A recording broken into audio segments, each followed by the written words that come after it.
ये आकाशवाणी है। अब आप मुकेश कुमार से संसद में आज हुई कार्यवाही की समीक्षा सुनिए। पहले लोकसभा, लेखक हैं पीटीआई भाषा के अनवार उल हक।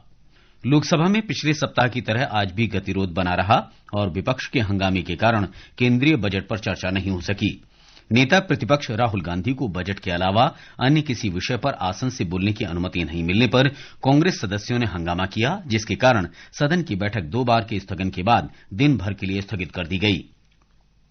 राहुल गांधी ने कहा कि लोकसभा अध्यक्ष ओम बिरला ने उन्हें बजट पर चर्चा शुरू करने से पहले अपनी बात रखने की अनुमति देने का वादा किया है। हालांकि संसदीय कार्य मंत्री किरेन रिजिजू ने कहा कि कांग्रेस नेता की बात पूरी तरह सही नहीं है और अध्यक्ष ने कांग्रेस नेता से कहा था कि पहले वो ये विषय बताएं जो वो सदन में उठाना चाहते हैं। 2 बार के स्थगन के बाद अपराह्न 2 बजे बैठक फिर शुरू हुई तो पीठासीन अधिकारी संध्या राय ने केंद्रीय बजट पर चर्चा शुरू करने के लिए कांग्रेस सांसद शशि थरूर का नाम पुकारा। थरूर ने उनसे पहले नेता प्रतिपक्ष राहुल गांधी को बोलने देने की अनुमति मांगी। पीठासीन अधिकारी ने कहा कि यदि नेता प्रतिपक्ष बजट पर चर्चा में भाग लेना चाहते हैं तो वो अपनी बात रख सकते हैं। राहुल गांधी ने कहा कि कुछ देर पहले लोकसभा अध्यक्ष के कक्ष में कांग्रेस के कुछ सदस्य गए थे। उन्होंने कहा कि स्पीकर ने वादा किया था कि उन्हें बजट पर चर्चा से पहले बोलने की अनुमति दी जाएगी। पीठासीन अधिकारी संध्या राय ने कहा कि उनके पास किसी तरह का नोटिस नहीं है और वर्तमान में स्थिति में केवल बजट पर बोलने की अनुमति दे सकती हैं। संसदीय कार्य मंत्री किरेन रिजिजू ने कहा कि कांग्रेस नेताओं के साथ लोकसभा अध्यक्ष की बैठक में वो भी उपस्थित थे। उन्होंने कहा कि अध्यक्ष ने पहल की थी कि अगर सभी पक्ष मान जाएं तो सदन चलना चाहिए। उन्होंने कहा कि कांग्रेस नेता वेणुगोपाल ने जब बैठक में कहा कि नेता प्रतिपक्ष सदन में कुछ बोलना चाहते हैं तो लोकसभा अध्यक्ष ने कहा कि जब वो विषय बताएंगे तब अनुमति दी जाएगी। इसलिए राहुल गांधी ने स्पीकर की ओर से वादा किए जाने की बात कही थी वो पूरी तरह से सही नहीं है। रिजिजू ने यह भी कहा कि अध्यक्ष ने यह भी कहा है कि अगर वो नेता प्रतिपक्ष को बोलने का अवसर देंगे तो अन्य दलों के नेताओं को भी मौका देंगे और सरकार की ओर से संसदीय कार्य मंत्री पक्ष रखेंगे। उन्होंने कहा कि हम सरकार की ओर से हमेशा तैयार हैं, आप ऐसा कुछ नहीं करें जिससे सदन की गरिमा गिरे। हालांकि आसन से जब बजट पर चर्चा शुरू करने के लिए फिर से थरूर का नाम पुकारा गया तो उन्होंने फिर से नेता प्रतिपक्ष को ही पहले बोलने देने की अनुमति मांगी। राहुल गांधी को बजट से अतिरिक्त अन्य किसी विषय पर बोलने की अनुमति नहीं मिलने पर कांग्रेस सदस्यों ने हंगामा किया, जिसके कारण बैठक कुछ मिनट बाद ही दिन भर के लिए स्थगित कर दी गई। सवेरे बैठक शुरू होने पर जब कांग्रेस के सदस्यों ने नेता प्रतिपक्ष राहुल गांधी को बोलने की अनुमति मांगी तो अध्यक्ष ओम बिरला ने कहा कि प्रश्नकाल में केवल प्रश्न पूछे जाते हैं और कभी किसी सदस्य को अन्य कोई विषय उठाने की अनुमति नहीं दी जाती। उन्होंने हंगामा कर रहे विपक्षी सदस्यों से प्रश्नकाल चलने देने की अपील करते हुए कहा कि वो बजट पर सदन में होने वाली चर्चा में सभी सदस्यों को उनके लिए आवंटित समय के अनुसार बोलने का अवसर देंगे। इस दौरान कांग्रेस के सांसदों ने आसन के पास आकर नारेबाजी शुरू कर दी। हंगामा जारी रहने पर अध्यक्ष ने 5 मिनट बाद ही कार्यवाही दोपहर 12 बजे तक के लिए स्थगित कर दी।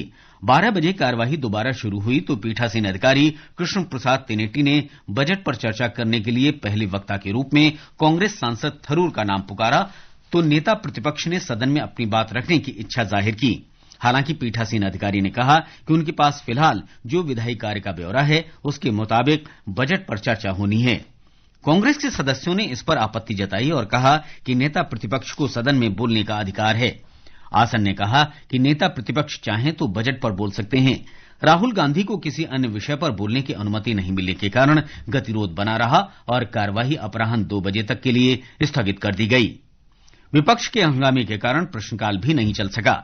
पर्यावरण, वन और जलवायु परिवर्तन मंत्री भूपेंद्र यादव ने एक प्रश्न के लिखित उत्तर में कहा कि सरकार पर्यावरणीय अनुपालन और उत्सर्जन रिपोर्टिंग आवश्यकताओं के विस्तार के लिए बहुआयामी रणनीति पर काम कर रही है। भारत की दीर्घकालिक निम्न उत्सर्जन विकास रणनीतियां वर्ष 2070 तक शून्य कार्बन उत्सर्जन का लक्ष्य हासिल करने के लिए एक टिकाऊ मार्ग प्रदान करती हैं। उनका कहना था कि इनमें बिजली प्रणालियों का निम्न कार्बन विकास, निम्न कार्बन परिवहन प्रणाली का विकास, शहरी डिजाइन में अनुकूलन को बढ़ावा देना, भवनों में ऊर्जा और सामग्री दक्षता तथा सतत शहरी नवाचारी निम्न उत्सर्जन औद्योगिक प्रणाली को प्रोत्साहन तथा कई अन्य महत्वपूर्ण कदमों को शामिल किया गया है। पर्यटन मंत्री गजेंद्र सिंह शेखावत ने एक प्रश्न के लिखित उत्तर में इस बात का उल्लेख किया कि भारत सरकार ने पर्यटन के विकास के लिए कई महत्वपूर्ण कदम उठाए हैं। उन्होंने कहा कि पर्यटन स्थलों का विकास मुख्य रूप से संबंधित राज्य सरकार, केंद्र शासित प्रदेश प्रशासन द्वारा किया जाता है। हालांकि पर्यटन मंत्रालय स्वदेश दर्शन, राष्ट्रीय तीर्थयात्रा पुनरोद्धार और आध्यात्मिक विरासत संवर्धन अभियान, प्रसाद तथा पर्यटन अवसंरचना विकास हेतु केंद्रीय एजेंसियों को सहायता जैसी योजनाओं के अंतर्गत प्रदेश सरकारों को वित्तीय सहायता प्रदान करती है।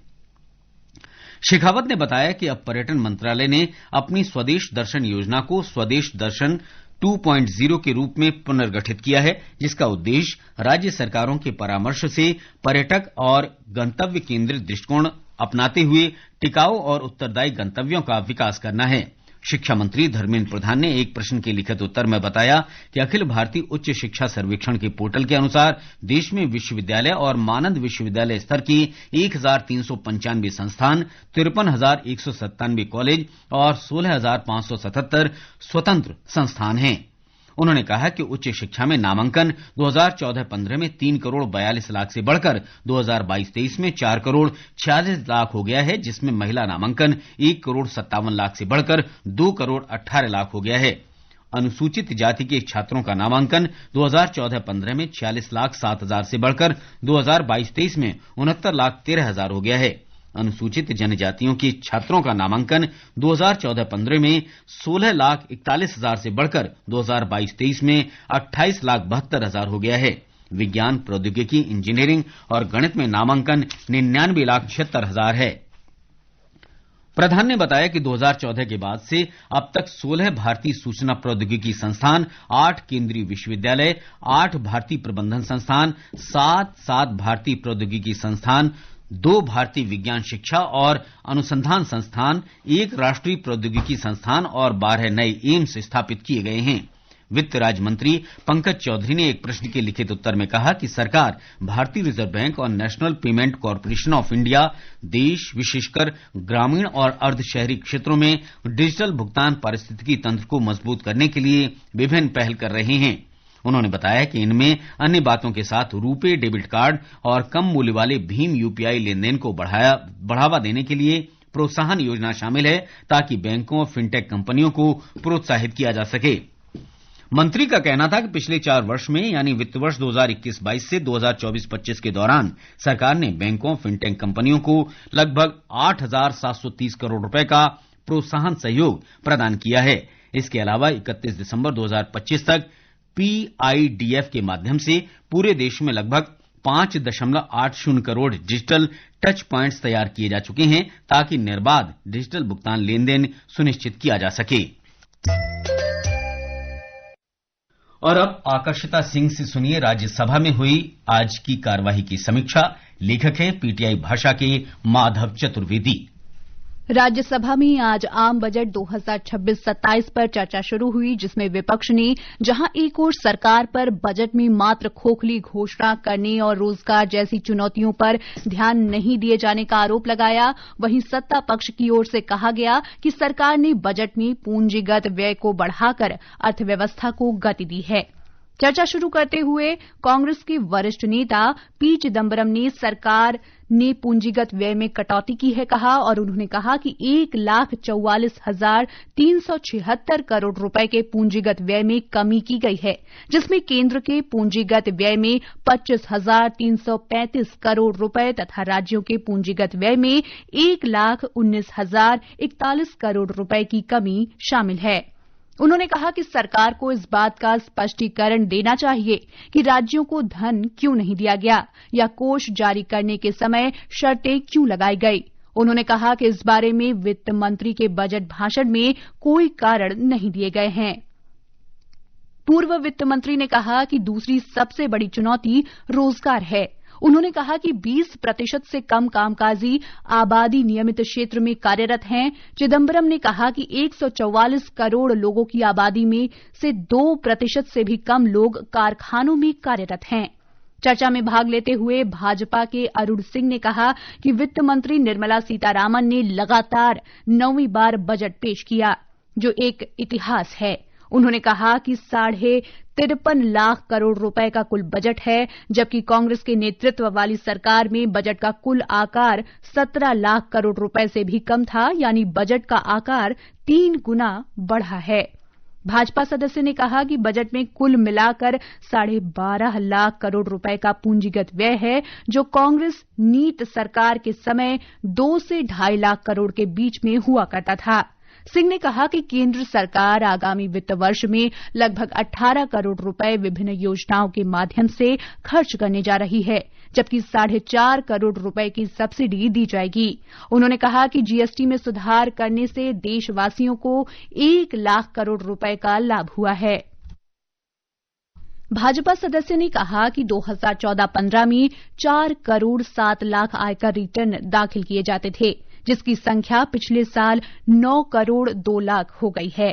उन्होंने कहा कि इसके अलावा कर संग्रह में बढ़ोतरी होना ये दिखाता है कि देशवासियों का प्रधानमंत्री नरेंद्र मोदी की सरकार और उसकी आर्थिक नीतियों में भरोसा बढ़ गया है। चर्चा में भाग लेते हुए सुष्मिता देव ने कहा कि केंद्र सरकार जिस तरह से कुछ राज्यों के साथ भेदभाव कर रही है, उससे भारत को विकसित देश बनाने में मदद नहीं मिलेगी। तृणमूल सदस्य ने केंद्र सरकार की आगाह किया है कि वो मतदाता सूची के विशेष गहन पुनरीक्षण एसआईआर की आड़ में राष्ट्रीय नागरिकता पंजीकरण एनआरसी लागू करने का जो प्रयास कर रही है, वो उस पर ही उल्टा पड़ेगा। उन्होंने सरकार से जानना चाहा कि पश्चिम बंगाल और असम से कितने घुसपैठिए पकड़े गए, इसके आंकड़े सरकार को बताना चाहिए। द्रमुक के पी विल्सन ने चर्चा में भाग लेते हुए दावा किया कि बजट में तमिलनाडु के लिए कोई भी नई परियोजना की घोषणा नहीं की गई। उन्होंने कहा कि यदि उनके राज्य के लिए कुछ भी किया जाता है तो उसका लाभ भारत को ही मिलेगा। विल्सन ने अपनी बात पूरी कर लेने के बाद वित्त मंत्री निर्मला सीतारामन ने आसन की अनुमति से संक्षिप्त हस्तक्षेप करते हुए कहा कि द्रमुक सदस्य का ये दावा बिल्कुल गलत है कि बजट में तमिलनाडु को कुछ नहीं दिया गया। सीतारामन ने कहा कि दुर्लभ खनिज गलियारा योजना प्रत्येक जिले में लड़कियों के लिए हॉस्टल, मछुआरों के लिए घोषित योजनाएं, नारियल से संबंधित घोषणाएं ऐसी हैं जिनसे तमिलनाडु के लोगों को ही नहीं, लड़कियों, किसानों तथा अन्य वर्ग के लोगों को भी लाभ मिलेगा। उन्होंने कहा कि इस प्रकार का दावा करना उचित नहीं है। चर्चा में भाग लेते हुए कांग्रेस के रणदीप सुरजेवाला ने आरोप लगाया कि बजट में किसानों को पूरी तरह उनकी अनदेखी की गई है। उन्होंने दावा किया कि हाल में घोषित भारत अमेरिका व्यापार समझौते में सरकार ने अमेरिका के आगे किसानों के हितों को गिरवी रख दिया।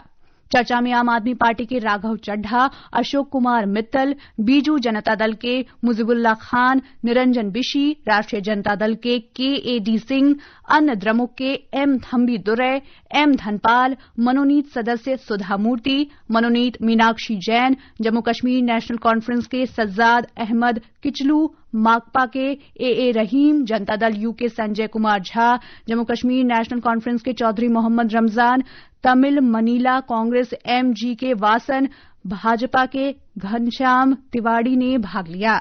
चर्चा अधूरी रही।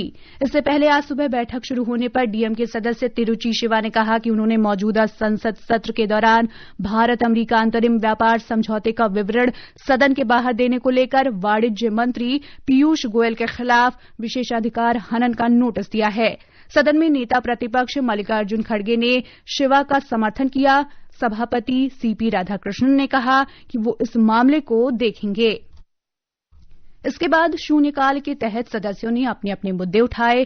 कांग्रेस के प्रमोद तिवारी ने उत्तर प्रदेश के रायबरेली जिले में स्थापित अखिल भारतीय आयुर्विज्ञान संस्थान में अब तक पर्याप्त संसाधन नहीं होने का दावा करते हुए आरोप लगाया कि ये संस्थान राजनीतिक प्रतिशोध का शिकार हो रहा है, क्योंकि इसकी आधारशिला कांग्रेस नेता और रायबरेली की तब की सांसद सोनिया गांधी ने रखी थी। राष्ट्रीय जनता दल के मनोज कुमार झा ने कहा कि आज देश के अन्य हिस्सों में भी एम्स काम कर रहे हैं, लेकिन दिल्ली स्थित एम्स में मरीजों का दबाव कम नहीं हो पाया है। इसके बाद प्रश्नकाल शुरू हुआ। तब नेता प्रतिपक्ष और कांग्रेस सदस्य मल्लिकार्जुन खड़गे ने लोकसभा में नेता प्रतिपक्ष राहुल गांधी से जुड़ा मुद्दा उठाना चाहा, जिसे सभापति सीपी राधाकृष्णन ने अनुमति नहीं दी। इसके विरोध में विपक्षी सदस्य सदन से बहिर्गमन कर गए। अभी आप संसद में हुई आज की कार्यवाही की समीक्षा सुन रहे थे।